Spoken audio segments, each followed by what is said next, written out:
Oxygen, carbon dioxide, nitrogen, इन सभी food substance, wastage, इन सभी चीजों को यदि बॉडी पार्ट से एक जगह से दूसरी जगह ट्रांसपोर्ट करना है तो एक कॉम्प्लिकेटेड डिजाइन होने की वजह से यहाँ पर एक एडवांस ट्रांसपोर्टेशन सिस्टम की जरूरत है। और वो transportation system in higher animals that call blood circulatory system, right. Blood circulatory system के 3 पार्ट्स हैं।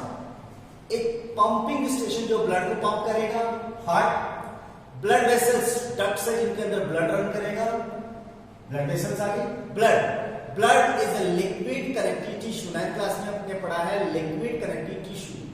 और लिक्विड कनेक्टिव टिश्यू जो ब्लड है बेसिकली एक बॉडी फ्लूइड है, बेसिकली यही एक ट्रांसपोर्टेशन करने वाला लिक्विड सब्सटेंस है।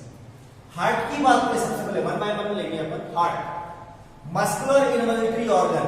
इनवॉल्यूटरी ऑर्गन मस्कुलर इसलिए बोल रहे हैं क्योंकि ये कार्डियक मसल्स से बना होता है। As we know cardiac muscles है वो इनवॉल्यूटरी मसल्स है, वो कभी भी वर्क नहीं रोकती है, रिदमिक फॉर्म में कंटिन्यूअस चलती रहती है इनकी। तो blood work rhythmically. Second, blood heart is a blood pumping device. Body का ब्लड को पंप करने वाला डिवाइस है। मायोजेनिक, बिकॉज हार्ट में एक सेल्फ कंडक्टिंग सिस्टम है और वो कंडक्टिंग सिस्टम एक इनवॉलंटरी मस्कुलर नोड की वजह से होता है और इस इनवॉलंटरी मस्कुलर नोड का नाम है पेसमेकर। तो such heart those have a pacemaker, such conduction of the heart और मैकेनिज्म कॉल्ड मायोजेनिक हार्ट। तो मोस्ट ऑफ कोडेट्स के अंदर है वो मायोजेनिक हार्ट।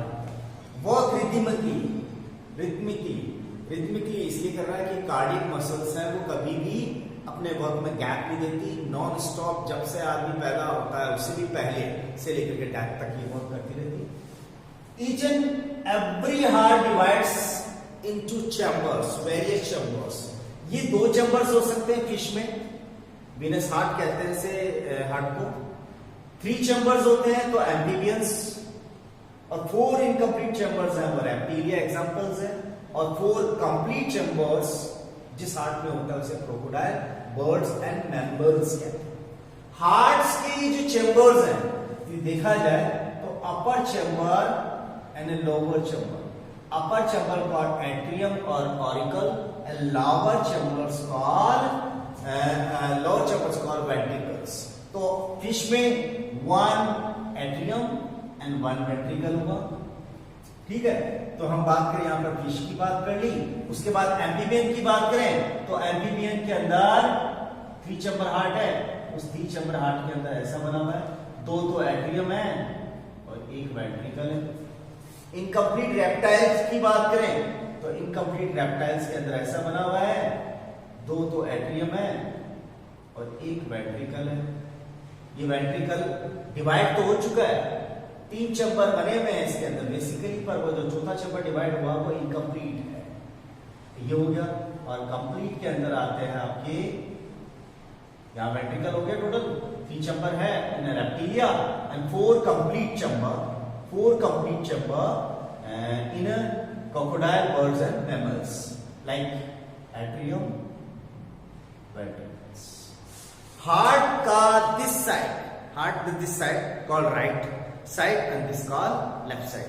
हार्ट हमेशा फेस टू फेस फ्रंट के अंदर उसका डायग्राम बनाया जाता है। तो दिस आपका जो राइट हैंड है वो हार्ट का राइट साइड हो गया और आपका जो लेफ्ट हैंड है वो आपके हार्ट का लेफ्ट साइड, ठीक है। अब हम बात करें ह्यूमन हार्ट, क्योंकि हमें एक्चुअली ब्लड सर्कुलेशन ह्यूमन का पढ़ना है। तो blood circulation in human, heart उसके बारे में पढ़ना है, ब्लड वेसल्स उसके बारे में पढ़नी है, ब्लड के बारे में पढ़ना है। यहां पर आप एक बिल्कुल ब्यूटीफुल सा डायग्राम देखें। इस ब्यूटीफुल डायग्राम के अंदर आप देखिए ट्रायंगल शेप है। हमारे चेस्ट रीजन के अंदर एक कैविटी होती है जो लेफ्ट साइड होती है, उस कैविटी को कहते हैं मीडिया स्टेनल कैविटी। चेस्ट कैविटी में मीडिया स्टेनल कैविटी, उस मीडिया स्टेनल कैविटी में हार्ट एग्जिस्ट करता है। इस हार्ट पर एक मेम्ब्रेन होती है जिसे कार्डियक मेम्ब्रेन कहते हैं। ये इसे प्रोटेक्शन देने के साथ शॉक प्रिवेंट करने का काम भी करते हैं। हमारा हार्ट 1 2 3 4 कितने फोर्स में डिवाइड है? चैम्बर्स में डिवाइड है, 4 चैम्बर्स। अपर चैम्बर्स कॉल्ड एट्रियम। तो ये आपका एट्रियम का कौन सा साइड हो गया? ये आपकी बॉडी का राइट साइड है तो हार्ट का भी राइट साइड हो गया। ये आपकी बॉडी का लेफ्ट साइड है तो लेफ्ट साइड हो गया। इस हिसाब से atrium, upper chambers called atrium, so right atrium and left atrium. The lower chambers are called ventricles. The lower chambers are in the side of right, that called right ventricle, and दूसरी side में हो गया left ventricles. ठीक है, ये 4 chambers वाला बना। यानी कि राइट एट्रियम राइट वेंट्रिकल में एक पोर के थ्रू खुल रही है जिसको एट्रियम वेंट्रिकल पोर कहते हैं। उसी तरह से एट्रियम वेंट्रिकल पोर लेफ्ट साइड में भी होता है, राइट। अब हम बात करें यहाँ पर हमारी बॉडी की सबसे बड़ी जो ब्लड लाने वाली डक्ट होती है उसको वेना कावा कहते हैं। ये लोअर बॉडी पार्ट से ब्लड लेकर के एंटर कर रही है राइट एट्रियम में, और अपर बॉडी पार्ट से ब्लड लेकर के आ रही है वो वेना कावा, वो राइट एट्रियम में एंटर कर रही है। यहां से ब्लड आता है राइट वेंट्रिकल्स में, और राइट वेंट्रिकल से यहां से ब्लड प्योर होने के लिए कहां जाता है? लंग्स के अंदर। लेके कौन जा रहा है? Pulmonary artery. ठीक है, यहां से लंग्स से वापस ब्लड एंटर करता है पल्मोनरी वेन के थ्रू। इसमें आता है लेफ्ट एट्रियम। लेफ्ट एट्रियम से ब्लड कहां जाएगा? लेफ्ट वेंट्रिकल में, और लेफ्ट वेंट्रिकल से यहां एक ओपनिंग है जिसके थ्रू हमारी पूरी बॉडी के अंदर सर्कुलेट किया जाता है इस ब्लड को, जिसे ऑर्टा कहते हैं। तो ब्लड लाने का काम कौन कर रहा है? Vena cava. ब्लड लाने का काम कौन कर रहा है? Pulmonary vein. Vena cava and pulmonary vein transport the blood towards the heart, right. And arteries, aorta or arteries, they transport the blood, they carry the blood towards the from the heart to the different body parts or tissues तक लाने का काम कर रही है। Walls की बात करें, पर्टिकुलर हार्ट के अंदर वॉल्स जो होते हैं वो यूनिडायरेक्शनल होते हैं, ब्लड को केवल फॉरवर्ड या एक फ्लो करवाते हैं पीछे से आगे की तरफ, यूनिफ्लो करवाते हैं, फॉरवर्ड फ्लोइंग करना। ये वॉल्स कौन कौन से हैं? यदि मैं यहाँ पर ऑल ओवर बात करूं तो यहाँ पर वेना कावा के भी ओपनिंग है, वहां पे भी वॉल होगा। वेना कावा यहाँ पे भी है, यहाँ पे भी ओपनिंग होगा, तो यहाँ पर भी इसका रेगुलेट करने के लिए क्या होगा? वॉल होगा। ठीक है, राइट एट्रियम राइट वेंट्रिकल में खुल रहा है, उसका भी एक वॉल होता है, और उस वॉल को हम कहते हैं atrium ventricle wall. Left side में भी एट्रियम वेंट्रिकल में खुल रहा है, यहाँ पे भी कौन सा एक वॉल हो गया? Atrium ventricle wall. यहां देख सकते हैं इस वॉल के अंदर 2 फ्लैप्स हैं, 2 flaps. This wall poses 2 flaps, और 2 फ्लैप्स होने की वजह से इस वॉल को हम यहां कह सकते हैं right atrium and right ventricle के बीच में जो वॉल है उसको कहते हैं बाइकस्पिड वॉल, बाइकस्पिड वॉल। और लेफ्ट एट्रियम और लेफ्ट वेंट्रिकल के कनेक्शन में, वेंट्रिकल के कनेक्शन में एक वॉल होता है जिसको कहते हैं ट्राइकस्पिड वॉल, क्योंकि यहां पर 3 फ्लैप्स है और यहां पर 2 फ्लैप्स है। ट्राइकस्पिड वॉल, ट्राइकस्पिड वॉल को मिट्रियल वॉल भी कहते हैं, आपके अंदर मिट्रियल वॉल के नाम से भी होगा। अब देखिए अपन राइट वेंट्रिकल से ब्लड यहां से लंग्स के थ्रू लंग्स के अंदर जाएगा। ये ओपनिंग कहां पर? ये ओपनिंग किसकी है? ये पल्मोनरी आर्टरी की ओपनिंग है। रेगुलेट कौन करेगा? एक वॉल करेगा। तो आपके राइट वेंट्रिकल साइड के अंदर, राइट वेंट्रिकल साइड में एक वॉल है, ओपनिंग ऑफ पल्मोनरी आर्टरी है, यहां पर ओपन हो रहा पल्मोनरी आर्टरी, उस पर एक वॉल है जिसको कहते हैं 3 सेमिल्यूनर वॉल, 3 सेमिल्यूनर वॉल। उसी तरह से लेफ्ट वेंट्रिकल पर भी एक वॉल होता है। ये ओपनिंग किसकी होती है? ये ओपनिंग होती है ऑर्टा की। ऑर्टा की ओपनिंग पर एक वॉल है जिसको भी कहते हैं 3 सेमिल्यूनर वॉल। नाम है सेमिल्यूनर वॉल, पर एक्चुअली 3 वॉल्स मिलकर के एक कंपोजिट वॉल प्रिपेयर बना है। ठीक है, तो इस तरह से हमारा जो हार्ट है वो मायोजेनिक है, क्योंकि myogenic heart poses a self conducting system because of self involuntary muscular node. This muscular node called pacemaker because of pacemaker presence our heart is a myogenic heart. तो 4 चैम्बर हो गए. Myogenic heart है. अपर chambers हैं वो आपके atrium और auricles, और lower chambers हैं उनको वेंट्रिकल्स कहते हैं. बॉडी के अंदर लाने वाली ब्लड वेसल्स भी है, बॉडी से हार्ट की तरफ लाने वाली भी वेसल्स हैं, और हार्ट से दूर ले जाने वाली भी वेसल्स होती. जितने भी हाई कॉम्प्लिकेटेड डिजाइन वाले लिविंग ऑर्गेनिम्स होते हैं उनमें एनर्जी की ज्यादा रिक्वायरमेंट होती है. बेसिकली ब्लड 2 तरह के होते हैं. जिनमें ऑक्सीजन होती है उसे ऑक्सीजनेटेड ब्लड कहते हैं. जिसमें CO2 होती है उसे डीऑक्सीजनेटेड ब्लड होता है. इन दोनों को सेपरेट रखने की जरूरत है. थर्ड, बॉडी डिजाइन कॉम्प्लिकेटेड होने से मस्कुलर सिस्टम भी बहुत कॉम्प्लिकेटेड है. बहुत फास्टली उनको एनर्जी की रिक्वायरमेंट है. ब्लड प्रेशर के साथ में ब्लड को बॉडी में सप्लाई करना जरूरी है. ये कब पॉसिबल है? जब एक एडवांस सर्कुलेशन हमारी बॉडी डिजाइन में है, और that advance body circulatory system call double circulation. Heart से 2 बार ब्लड पास होता है. टिश्यू और बॉडी से जो कलेक्टेड ब्लड है हार्ट में आता है. हार्ट में कलेक्ट होने के बाद ये लंग्स में प्योर होने के लिए जाता है. बॉडी से आने वाला ब्लड उसमें कार्बन डाइऑक्साइड मिली हुई है, ब्लड है, इसलिए इस तरह के ब्लड. और यहां पर हार्ट से उसको प्रेशर करके कहां पे जाया जाएगा? लंग्स में. इस तरह का जो ब्लड है उसमें CO2 मिली है. That's why it is called deoxygenated blood.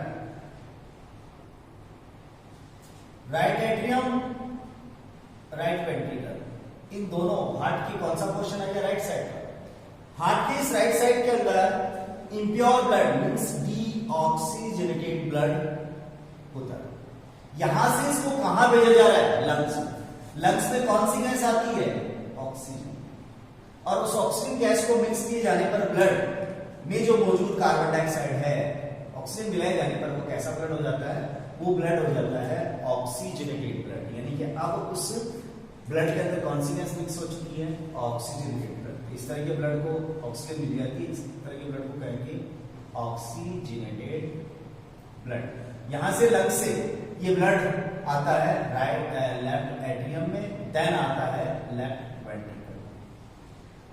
तो हार्ट का लेफ्ट साइड ऑक्सीजनेटेड ब्लड को कैरी करता है. ऑक्सीजन गैस मिली हुई है, और ब्लड के अंदर जो मौजूद कार्बन डाइऑक्साइड थी उसको लंग्स बाहर निकाल ही देता है. यहां से ब्लड आने के बाद पूरी बॉडी के अंदर टिश्यूज में इसको सप्लाई करने के लिए भेजा जाता है. तो एक तरह से डबल सर्कुलेशन इसलिए हुआ कि blood passes through the heart twice. First and second. Blood passes through the heart twice in one complete of the body. In one circulate, in one cycle, एक पूरी साइकिल होने के लिए बॉडी से complete होने के लिए ब्लड को हार्ट से 2 बार पास होना पड़ता है. पहली बार देखिए ये बॉडी के टिश्यू से आकर के इकट्ठा हो रहा है, लंग्स की तरफ भेजा जा रहा है. यानी कि टिश्यू से heart and heart to lungs, ये सर्कुलेशन हो गई. ठीक है. और दूसरी बार में लंग्स से कलेक्ट होने वाला ब्लड हार्ट, लंग से हार्ट और हार्ट से बॉडी डिजाइन में आता है. मैं यदि सर्कुलेशन की बात करूं, 2 सर्कुलेशन हो रहे हैं. Pulmonary circulation, that is this is the arrangement to supply of collected blood from the heart to the lungs and lungs to the again heart. तो हार्ट से लंग्स और लंग्स से हार्ट तक में लाए जाने वाले इस पाथवे को हम पल्मोनरी पाथवे और पल्मोनरी सर्कुलेशन कहते हैं. This called pulmonary circulation. जहां हार्ट में आए हुए ब्लड को लंग्स तक और लंग्स से लाए हुए ब्लड को वापस हार्ट में सप्लाई किया जाता है. सिस्टेमिक सर्कुलेशन, यानी सिस्टेमिक का मतलब बॉडी के टिश्यू और बॉडी से रिलेटेड पार्ट. सिस्टेमिक सर्कुलेशन में हार्ट के अंदर, हार्ट में लाया हुआ ब्लड टिश्यू में भेजा जाता है, टिश्यू से वापस हार्ट में आ जाता है. तो यहां से हार्ट से ब्लड टिश्यू और बॉडी के अंदर सप्लाई किया जा रहा है, और यहां से बॉडी के अंदर से वापस कहां पे ले जा रहा है, हार्ट के अंदर। तो इसे सिस्टेमिक सर्कुलेशन बोलते हैं। अब हम बात करें इंपॉर्टेंस ऑफ डबल सर्कुलेशन, क्यों जरूरत है। Separation of O2 blood and CO2 blood, यानी कि ऑक्सीजनेटेड ब्लड को डीऑक्सीजनेटेड ब्लड से सेपरेट करना है। हार्ट का ये राइट साइड, हार्ट का ये लेफ्ट साइड, हार्ट का राइट साइड जिसमें ऑक्सीजन डीऑक्सीजनेटेड ब्लड रहता है, इसको सेपरेट रखा जाएगा। ऑक्सीजनेटेड ब्लड को कौन सी साइड में है, लेफ्ट साइड। ये कब पॉसिबल हो पाएगा, जब डबल सर्कुलेशन। क्यों, क्योंकि ब्लड के अंदर ऑक्सीजन मिली हुई है और उसको ऐसे ब्लड से मिक्स होने दिया जाए जिसमें CO2 हो, तो क्या वो ब्लड सप्लाई होने के बाद उस टिश्यू को, उस मसल्स को, उस बॉडी के पार्ट को क्या उतनी प्रॉपर एनर्जी, सफिशिएंट एनर्जी दे पाएगा, क्योंकि उसमें तो ऑक्सीजन और कार्बन डाइऑक्साइड दोनों मिक्स हो चुके हैं। जबकि एनर्जी रिलीज करने के लिए ऑक्सीजन की एक सफिशिएंट अमाउंट ब्लड में डिसॉल्व फॉर्म में होनी चाहिए। तो सेपरेट करना है ऑक्सीजनेटेड ब्लड को डीऑक्सीजनेटेड ब्लड से। Requirement of large energy, energy के बहुत बड़े अमाउंट की जरूरत है, तो ऐसा करना जरूरी है कि वहां पर प्योर ब्लड ही सप्लाई किया जाए। कब पॉसिबल है, जब डबल सर्कुलेशन हो। ब्लड प्रेशर, ब्लड को डिफरेंट बॉडी पार्ट्स में पूरी तरह से सप्लाई करने के लिए जरूरी है कि हार्ट के अंदर एक प्रेशर बने, और उस प्रेशर की वजह से बॉडी के डिफरेंट पार्ट्स में ब्लड को सप्लाई किया जाता है। ये तब पॉसिबल हो पाएगा जब कौन सा सर्कुलेशन होगा, डबल सर्कुलेशन। अब यहां पर एक चलते हुए अपन एक बात और कर लें कि डबल सर्कुलेशन के अलावा यदि मैं एग्जांपल दूं फिश का, तो फिश के अंदर ये सारा सिस्टम होता ही नहीं, उसमें होता है सिंगल सर्कुलेशन। सिंगल सर्कुलेशन, इस सिंगल सर्कुलेशन में हार्ट से 2 बार ब्लड पास नहीं होता, तो हम इस डेफिनेशन को यहां बोल्ड कर देते हैं।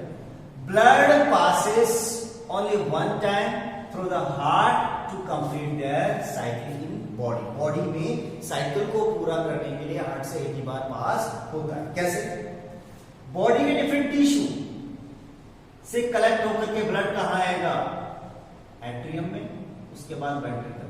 किसकी बात चल रही है, हार्ट। यहां से आने के बाद ये कहां जाएगा, गिल्स में, और गिल्स से वापस कहां जाएगा, बॉडी के डिफरेंट पार्ट्स में। सर्कुलेशन हुआ ना।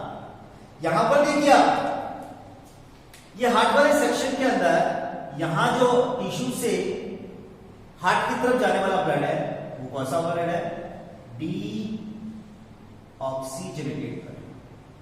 कौन सा ब्लड है, डीऑक्सीजनेटेड ब्लड, जिसमें कौन सी गैस मिली हुई है, कार्बन डाइऑक्साइड।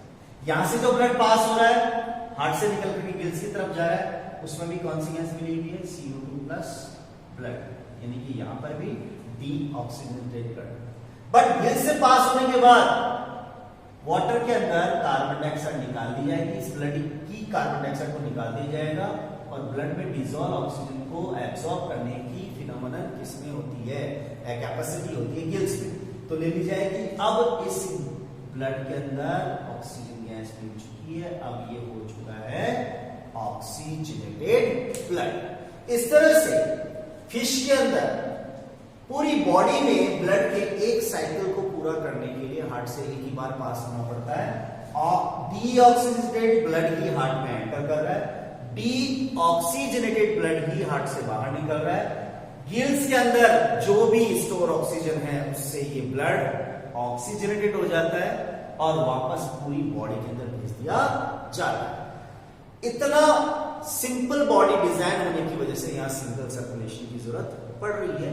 डबल सर्कुलेशन की जरूरत आपने देखा ये किस वजह से रिक्वायर होती है। रिदमिक वर्क करता है, कार्डियक मसल्स इसमें होती है, नॉन स्टॉप ये वर्क करती रहती है। हार्ट के फंक्शन की बात करें तो रिदमिक कॉन्ट्रैक्शन और रिलैक्सेशन ऑफ हार्ट चैम्बर्स होता है। कॉन्ट्रैक्शन को सिस्टोल कहते हैं और रिलैक्सेशन को डायस्टोल कहते हैं। ये रिदमिक फॉर्म वन सिस्टोल और one diastole that call heart beat और हमारी 1 मिनट में जो हार्ट बीट्स होती है वो 72 होती है। That's why hour rate of heart is 72, right. तो फंक्शन ऑफ हार्ट के अंदर कॉन्ट्रैक्शन और रिलैक्सेशन की वजह से जो प्रेशर एक्सर्ट हो रहा है वो ब्लड पे गिरता है, और ब्लड से ये प्रेशर कहाँ जाता है? ब्लड वेसल्स में, आर्टरी एंड वेन्स। तो ब्लड प्रेशर क्या है? Pressure exerted by circulating blood upon the wall of when and artery in the blood vessels due to systole and diastole. Systole और डायस्टोल यानी कि ये सिस्टेमेटिक कॉन्ट्रैक्शन है, और डायस्टोल इज सिस्टेमेटिक रिलैक्सेशन है। तो सिस्टेमेटिक कॉन्ट्रैक्शन की वजह से यानी सिस्टोल की वजह से जो ब्लड की ऊपर जो प्रेशर पड़ता है, वेसल्स के ऊपर प्रेशर पड़ता है, वो मैक्सिमम होता है। डायस्टोल की वजह से मिनिमम होता है। सिस्टोल की वजह से मैक्सिमम जो प्रेशर पड़ता है उसे सिस्टोलिक प्रेशर, और डायस्टोल की वजह से मिनिमम पड़ने वाले ब्लड प्रेशर को डायस्टोलिक प्रेशर। सिस्टोलिक प्रेशर का जो एवरेज ह्यूमन बीइंग के हार्ट में प्रेशर होता है वो 120 मिलीमीटर पर एचजी, यानी 120 mmHg होता है, और डायस्टोलिक प्रेशर जो होता है वो होता है 80 mmHg। तो नॉर्मल पर्सन की, नॉर्मल ह्यूमन की जो ब्लड प्रेशर रेंज है वो होती है 120-80 mmHg, और इसको मेजर किया जाता है मेजरिंग डिवाइस के थ्रू, इंस्ट्रूमेंट के थ्रू, जिसको कहते हैं स्पेग्मोमैनोमीटर। आपने डॉक्टर के पास ब्लड प्रेशर को इनलेट करवाया हो तो बेसिकली या तो वो एक पट्टा बांधता है यहाँ पे या इधर बांधता है। उसको बांधने के बाद में आपने देखा होगा कि एक कुशन होता है, उस कुशन को दबाता है, और उस कुशन को दबा करके इतनी एयर भरता है कि उस एयर में भरा हुआ प्रेशर आपके ब्लड की जो वेसल्स है उसमें पड़े हुए ब्लड के प्रेशर के साथ में इक्वल हो जाए। तो ऐसी पोजीशन के अंदर उस डिवाइस पर एक स्केल होती है जिस पर रन करता है मर्करी बबल, और वो मर्करी बबल जब एयर का प्रेशर और आपका ब्लड का प्रेशर इक्वल हो जाता है तो वहां पर वो पल्स शो करता है, ठीक है। तो इस तरह से उस स्पेग्मोमैनोमीटर के थ्रू ब्लड प्रेशर को मेजर किया जाए। Blood ducts are responsible to carry the blood from the heart to the body parts, and body part to the heart on the level of tissue. They are also responsible to connect the artery or veins together, right? So blood vessels are 3 types. Arteries, these connection क्या है? Basically, arteries are responsible to carry the blood from the heart to the blood tissues, body tissues, right? Veins are responsible to connect or to carry the blood from body tissue to the heart, और blood capillaries में क्या करते हैं? blood capillaries क्या है? connect artery और veins, artery और veins को कनेक्ट करने का काम कर रही है। तो arteries क्या काम कर रही है? arteries हार्ट से डिफरेंट बॉडी पार्ट्स और टिश्यूज तक ब्लड की सप्लाई करवा रही है। veins क्या कर रही है? डिफरेंट बॉडी टिश्यूज और बॉडी पार्ट से कलेक्टेड ब्लड को हार्ट में लेके आ रही है। और ब्लड कैपिलरीज क्या है? बहुत माइक्रो लेवल पर, टिश्यू लेवल पर आर्टरी और वेन्स को कनेक्ट करने का काम कौन कर रही है? टिश्यू लेवल पर कनेक्ट करने का काम ब्लड कैपिलरीज कर रही है। Now we compare these artery, when and blood capillaries. इस तरह से डायग्राम में मेंशन है आपके।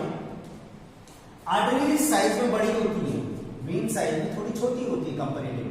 ब्लड कैपिलरीज और भी छोटी होती है। ध्यान देना, ब्लड कैपिलरीज में मसल्स लेयर नहीं होती, और इस मसल्स लेयर के नहीं होने की वजह से ये क्या कर सकती है? डिफ्यूजन कर सकती है।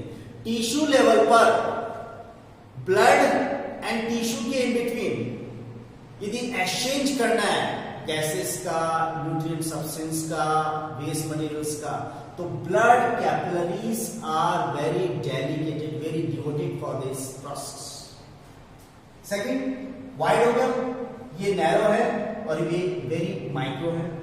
वॉल की बात करें, यहां पर आर्टरीज की वॉल बहुत मोटी है, थिक वॉल, यहां पर थिन वॉल, और यहां मस्कुलर लेयर नहीं होने की वजह से कैसी होगी? Very fine wall. Very fine for what? Diffusion, exchange of oxygen, carbon dioxide और other substance between between tissue and blood. Narrow lumen, बीच वाला हिस्सा जिसमें ब्लड रन करता है वो बिल्कुल छोटा है, नैरो ल्यूमेन। इसके अंदर क्या है, वाइडर ल्यूमेन, और इसमें बहुत ही नैरो ल्यूमेन होगा, right. High BP, because all arteries collect blood, receive blood directly from the heart, तो हार्ट का जो प्रेशर होगा वो उसको झेलना पड़ेगा। तो हाई ब्लड प्रेशर होगा, यहाँ पर लो ब्लड प्रेशर है और यहाँ पर वेरी लो ब्लड प्रेशर होगा। हाई ब्लड प्रेशर होने की वजह से आर्टरीज में ब्लड तेजी से रन करता है, blood runs very fastly, blood runs very slow in a jogs, झटके लग करके। कई बार ये पोजीशन आती है कि बैकवर्ड भी कहीं ब्लड ना चला जाए, इसलिए इस पर यूनी डायरेक्शनल वॉल्व होना जरूरी है। ये valve prevent the backward flow of blood in veins. यहां पर किसी तरह का वॉल्व नहीं होता और यहां पर ब्लड बहुत ही स्लो रन करता है। क्यों? क्योंकि ये टिश्यू लेवल पे हो गया और ये ऑर्गन्स लेवल के ऊपर हो गया। जैसे ही ब्लड पूरा रन करके पूरी बॉडी में रन करके आ रहा है तो वो वेन्स में जाएगा, ब्लड कैपिलरीज में जाएगा, तो हाई ब्लड प्रेशर नहीं हो सकता, यहां पर low blood pressure. Next, arteries in depth में होती है और वेन्स हैं वो सुपरफिशियल होती है, बॉडी के किनारे किनारे पे होती है, और ब्लड कैपिलरीज बहुत ही टिश्यू लेवल पे होती है, माइक्रो लेवल्स पर होती है। तो ये ब्लड वेसल्स हैं। एग्जांपल्स की बात करें, अभी अपन ने डबल सर्कुलेटरी सिस्टम का डायग्राम पढ़ा, हार्ट का डायग्राम पढ़ा था। यहां पर बॉडी से डिफरेंट बॉडी पार्ट से ब्लड लाने वाली जो डक्ट्स हैं वो वाना कावा था, पोस्टीरियर वाना कावा एंड एंटीरियर वाना कावा। पोस्टीरियर लोअर पार्ट से ब्लड कलेक्ट करके हार्ट में लेके आ रही है, और एंटीरियर वेना कावा या superior vena cava upper part से ब्लड लेके आ रही है, वेना कावा। दूसरा, पल्मोनरी वेन। ये पल्मोनरी वेन है वो लंग्स से ब्लड कलेक्ट करके लेके आए, वेन कलेक्शन करने का काम और हार्ट में ले जाने का काम वेन्स का। आर्टरीज क्या कर रही है, ब्लड की सप्लाई कर रही है। ब्लड की supply in the sense basically heart से दूर लेके जा रही है ब्लड। तो ऑर्टा और पल्मोनरी आर्टरी लंग्स में ब्लड लेके जा रही है प्यूरिफिकेशन के लिए, और ऑर्टा पूरी बॉडी में ब्लड की सप्लाई करने के लिए हार्ट से दूर लेकर के ब्लड को जा रही है। तो यहां पर आर्टरी है या वेन है, किस तरह से हमें पता चले कि जो डक्ट हार्ट की तरफ ब्लड लेके जाती है उन्हें वेन्स कहते हैं, और जो हार्ट से दूर लेकर के ब्लड लेके जाती है उसे आर्टरीज कहते हैं, और जो दोनों को कनेक्शन करवाती है उसे ब्लड कैपिलरीज कहते हैं। ठीक है, एग्जाम्पल यहां पर ऑर्टा हो गया, यहां पर पल्मोनरी आर्टरी होगी, यहां वेना कावा और पल्मोनरी वेन हो गया, और ब्लड कैपिलरीज हो गया टिश्यू लेवल पर कनेक्ट आर्टरी और वेन्स को करने वाली डक्ट्स को हम कहते हैं ब्लड कैपिलरीज। नेक्स्ट लेते हैं अपन blood, composition of blood, the function of blood. As a liquid connective tissue, it is red in colour because of pigment hemoglobin.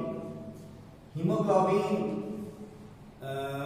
works very important to carry the oxygen and carbon dioxide. That's why it is called also respiratory pigment. Composition की बात करें, plasma 55% part होता है blood का, और blood cells और कॉर्पस्कल्स है वो 45% पार्ट होता है ब्लड। प्लाज्मा की बात करें, लिक्विड पार्ट ऑर्गेनिक और इनऑर्गेनिक सब्सटेंसेस में मिक्स रहते हैं, सब्सटेंस है, water, hormones, antibodies, nitrogen wastage products, gases और food substance, carbohydrate, protein, fats etcetera. Blood cells solid components हैं, RBC red blood cells, erythrocytes भी कहते हैं इनको, WBC white blood cells, leucocytes भी कहते हैं इसको, प्लेटलेट्स फ्रैगमेंट्स, टुकड़े, fragments of the cells, right. RBC are responsible for the to transport the oxygen and carbon dioxide. WBC are responsible to immune system, improvement of the immune system, and platelets are responsible work for the blood clotting, unnecessary blood के flow को रोकने का काम करते हैं। Transportation की बात चल रही है यहाँ पर, तो हीमोग्लोबिन ऑक्सीजन का बहुत बड़ा पार्ट, इवन 70 to 90% पार्ट है वो हीमोग्लोबिन कैरी करता है ऑक्सी हीमोग्लोबिन फॉर्म में। ट्रांसपोर्टेशन ऑक्सीजन का हीमोग्लोबिन कर रहा है ऑक्सी हीमोग्लोबिन की फॉर्म में। कार्बन डाइऑक्साइड हीमोग्लोबिन की फॉर्म में, हीमोग्लोबिन के साथ में जाता है कार्ब अमीनो ऑक्सी हीमोग्लोबिन की फॉर्म के अंदर। ऑक्सीजन का बहुत बड़ा पार्ट तो इस फॉर्म में जा रहा है, पर बहुत माइनर फॉर्म में ये प्लाज्मा के साथ में भी जा रहा है डिसॉल्व फॉर्म में, पर कार्बन डाइऑक्साइड का यहाँ पर हीमोग्लोबिन के साथ में जा रहा है बहुत माइनर फॉर्म में, बट प्लाज्मा वाटर के अंदर डिसॉल्व फॉर्म है वो 70 to 75 80% तक जा रहा है बाई कार्बोनेट्स फॉर्म के अंदर। लेते हैं कुछ अनटच पॉइंट प्लाज्मा। ब्लड में से ब्लड कॉर्पसेल्स निकाल दी जाए तो एक कलरलेस फॉर्म आ जाता है, इसे प्लाज्मा कहते हैं। लिम्फ, कुछ पार्ट प्लाज्मा का और उसके साथ लिम्फोसाइट्स ऐड कर दिया जाए तो उसे लिम्फ कहते हैं। लिम्फेटिक डक्ट्स और लिम्फ दोनों मिलकर के जो सिस्टम बनाते हैं उसे लिम्फेटिक सिस्टम कहते हैं। वेन से हार्ट की तरफ जाने, जो वेन से वेन के पैरेलल हार्ट की तरफ ले जाने वाली ये सिस्टम लिम्फेटिक सिस्टम होती है, यानी कि ये लिम्फेटिक सिस्टम में लिम्फेटिक डक्ट वेन के पैरेलल डिफरेंट कंपोनेंट्स को लेके जाने का काम कर रही है। तो लिम्फेटिक सिस्टम हमारी बॉडी के अंदर जिस तरह से वेन का सिस्टम है, आर्टरी का सिस्टम है, हमारी हर एक बॉडी सेल्स तक, टिश्यू तक डिफरेंट कंपोनेंट्स की सप्लाई और कलेक्ट करने के लिए लिम्फ रन करता है टिश्यू लेवल पे। टिश्यू लेवल पे इस लिम्फ के रन करने की वजह से इस टिश्यू लेवल को, टिश्यू को, लिम्फ को टिश्यू फ्लूइड के नाम से भी जाना जाता है। टिश्यू फ्लूइड के क्या काम है, लिम्फ के क्या काम है? एब्जॉर्प्शन ऑफ डाइजेस्टेड फूड, जहां विलाय और माइक्रोविलाय आपने पढ़ा था, स्मॉल इंटेस्टाइन की विलाय और माइक्रोविलाय पोर्शन के अंदर जो एब्जॉर्ब फूड होता है, कार्बोहाइड्रेट, प्रोटीन और फैट्स के जो सिंपलेस्ट फॉर्म होते हैं वो एब्जॉर्ब करने के बाद किसमें मिला दी जाती है? लिम्फ में। ये लिम्फ डक्ट्स वहां से कैरी करती है, हार्ट की तरफ ले जाती है। ट्रांसपोर्टेशन ऑफ गैसेस, गैस के एक्सचेंज के लिए भी रेस्पॉन्सिबल है। फाइनली प्लाज्मा और प्लाज्मा के लिम्फ पोर्शन को जब टिश्यू लेवल पे पहुंचाया जाता है तो टिश्यू लेवल पर टिश्यू एंड लिम्फ के बीच में एक गैसेस एक्सचेंज हो सकता है, oxygen carbon dioxide, healing of the germs, क्योंकि लिम्फ के अंदर बहुत इंपॉर्टेंट डब्ल्यूबीसीज होती है जिसे लिम्फोसाइट्स कहते हैं। ये लिम्फोसाइट्स है वो जर्म्स को किल करने का काम करती है, तो एक तरह से लिम्फ हमारी बॉडी का इम्यून सिस्टम का भी पार्ट है। तो इस तरह से आज हमने इस चैप्टर का थर्ड पोर्शन कंप्लीट किया है, ट्रांसपोर्टेशन। हमने पढ़ा transportation in plants, transportation in living organs, human heart की बात करी, ट्रांसपोर्टेशन इन ह्यूमंस के अंदर सर्कुलेटरी सिस्टम की बात करी, सर्कुलेटरी सिस्टम के अंदर आपके human heart, blood vessels and blood वाला पोर्शन। तो नेक्स्ट क्लास के अंदर हम एक नए टॉपिक के साथ होंगे जो इस चैप्टर का लास्ट टॉपिक होगा, लाइफ प्रोसेस का फोर्थ पोर्शन जिसको हम कहेंगे एक्सक्रिएशन। तो नया टॉपिक, नया video, till the next, keep your revision regularly, take care.